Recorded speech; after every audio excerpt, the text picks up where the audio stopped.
3 हफ्ते, बस 3 हफ्ते, और दुनिया की चाल बदल सकती है।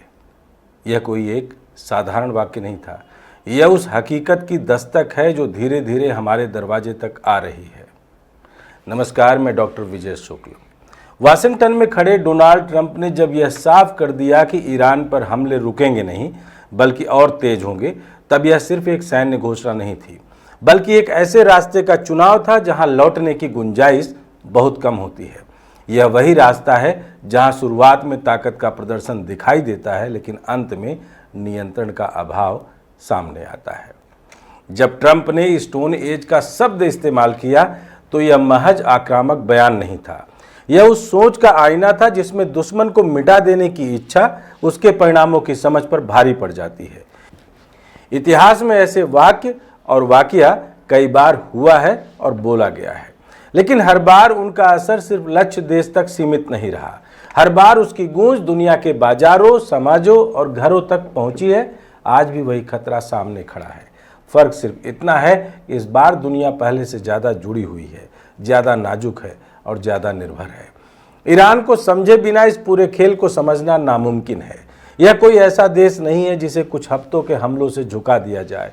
यह एक इतिहास है, एक जिद है, एक संरचना है जिसमें सत्ता केवल सरकार नहीं बल्कि विचारधारा और पहचान का हिस्सा होती है। यही कारण है कि जितना दबाव बढ़ेगा उतनी प्रतिक्रिया भी तीखी होगी। मिसाइलें ठिकानों को गिरा सकती हैं, लेकिन किसी समाज की मानसिकता को नहीं बदल सकती। यही वह है जहां से हर बड़ी ताकत ने अतीत में गलती की है और शायद वही गलती फिर दोहराने की तैयारी दिख रही है। इस पूरे संघर्ष का असली केंद्र सिर्फ जमीन पर नहीं, वह समुद्र के बीचों बीच भी है, जहां स्ट्रेट ऑफ हॉर्मुज़ दुनिया की अर्थव्यवस्था की सांस बनकर बहता है। यहाँ से गुजरने वाला तेल सिर्फ खाड़ी का नहीं होता, वह पूरी दुनिया की ऊर्जा का आधार होता है। अगर यहाँ एक जहाज भी रुकता है तो उसकी लहरें दिल्ली, लंदन और न्यूयॉर्क तक पहुँच जाती हैं। ट्रंप का यह कहना है कि अब अमेरिका को खाड़ी के तेल की ज़रूरत नहीं है, सुनने में आत्मनिर्भरता का दावा लगता है, लेकिन वास्तविकता यह है कि तेल की कीमतें किसी एक देश की ज़रूरत से तय नहीं होती, वे वैश्विक संतुलन से तय होती हैं।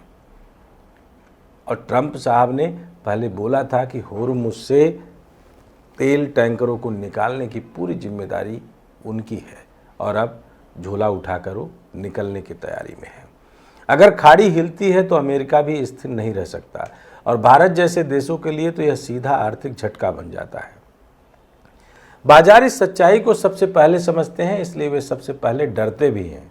जब अनिश्चितता बढ़ती है तो निवेश भागता है, जब निवेश भागता है तो बाजार गिरते हैं, और जब बाजार गिरते हैं तो अर्थव्यवस्था की रीढ़ हिलने लगती है। आज जो गिरावट दिखाई दे रही है वह किसी एक दिन की घटना नहीं है, वह उस डर की प्रतिक्रिया है जो आने वाले दिनों को लेकर है।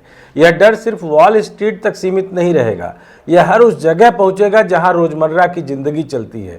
पेट्रोल की कीमत से लेकर खाने की थाली तक हर चीज पर इसका असर दिखाई देगा। इस पूरे घटनाक्रम में एक और दिलचस्प लेकिन खतरनाक पहलू है, सहयोगियों की चुप्पी। नाटो बाहर से एकजुट दिखाई देता है, लेकिन भीतर असहजता साफ महसूस होती है। यूरोप पहले ही ऊर्जा संकट और महंगाई से जूझ चुका है, ऐसे में एक और युद्ध उसके लिए जोखिम भरा है। लेकिन समस्या यह है कि अमेरिका के नेतृत्व में खड़े इस गठबंधन के पास विकल्प कम है। साथ दिखाना मजबूरी है, लेकिन सहमति होना जरूरी नहीं। यही वह दरार है जो किसी भी बड़े संकट के समय और चौड़ी हो जाती है। अमेरिका की ताकत सिर्फ उसकी सेना नहीं है, बल्कि उसका आर्थिक नेटवर्क भी है, जिसमें इंटरनेशनल मॉनेटरी फंड और वर्ल्ड बैंक जैसे संस्थान शामिल हैं। यह वही ढांचा है जो दुनिया की अर्थव्यवस्था को संतुलित रखने में मदद करता है। लेकिन अगर युद्ध लंबा खिंचता है तो यही ढांचा दबाव में आ जाता है, कर्ज बढ़ता है, विकास रुकता है और भरोसा कमजोर पड़ता है। और जब भरोसा कमजोर पड़ता है तो पूरी व्यवस्था हिलने लगती है। इतिहास बार बार चेतावनी देता है, लेकिन अक्सर उसे अनसुना कर दिया जाता है। इराक वार को भी तेज और निर्णायक बताया गया था, लेकिन उसने पूरे क्षेत्र को अस्थिर कर दिया। अफगानिस्तान वार भी एक मिशन के रूप में शुरू हुआ था, लेकिन 2 दशक बाद भी उसका अंत साफ नहीं था। हर बार यही हुआ कि शुरुआत आसान लगी, लेकिन अंत भारी पड़ा। आज जो हालात बन रहे हैं वे उसी कहानी की अगली कड़ी जैसे दिखते हैं। सबसे बड़ा सवाल यही है कि क्या यह सब एक सोची समझी रणनीति है या एक ऐसी जिद जिसमें पीछे हटना कमजोरी समझा जा रहा है। ट्रंप का पूरा नैरेटिव ताकत पर आधारित है, लेकिन ताकत और समझ का संतुलन ही किसी भी निर्णय को सफल बनाता है। अगर यह संतुलन बिगड़ता है तो परिणाम भी असंतुलित हो जाते हैं। 3 हफ्तों की यह बात इसलिए खतरनाक है क्योंकि यह एक टाइमलाइन तय करती है, और टाइमलाइन अक्सर दबाव बढ़ाती है। जब समय सीमित होता है तो फैसले तेजी से लिए जाते हैं, और तेजी में गलतियां होने की संभावना भी बढ़ जाती है। अगर इस दौरान कोई बड़ा हादसा होता है, कोई जहाज डूबता है, कोई रिफाइनरी जलती है या कोई अप्रत्याशित हमला होता है, तो हालात अचानक नियंत्रण से बाहर जा सकते हैं। और तब यह जंग सिर्फ अमेरिका और ईरान के बीच नहीं रहेगी, यह खाड़ी को अपनी चपेट में लेगी, वैश्विक अर्थव्यवस्था को हिलाएगी और दुनिया को एक ऐसे मोड़ पर खड़ा कर देगी जहां से वापसी आसान नहीं होगी। यह वही स्थिति होती है जहां जीत और हार के बीच का फर्क धुंधला हो जाता है और केवल नुकसान दिखाई देता है।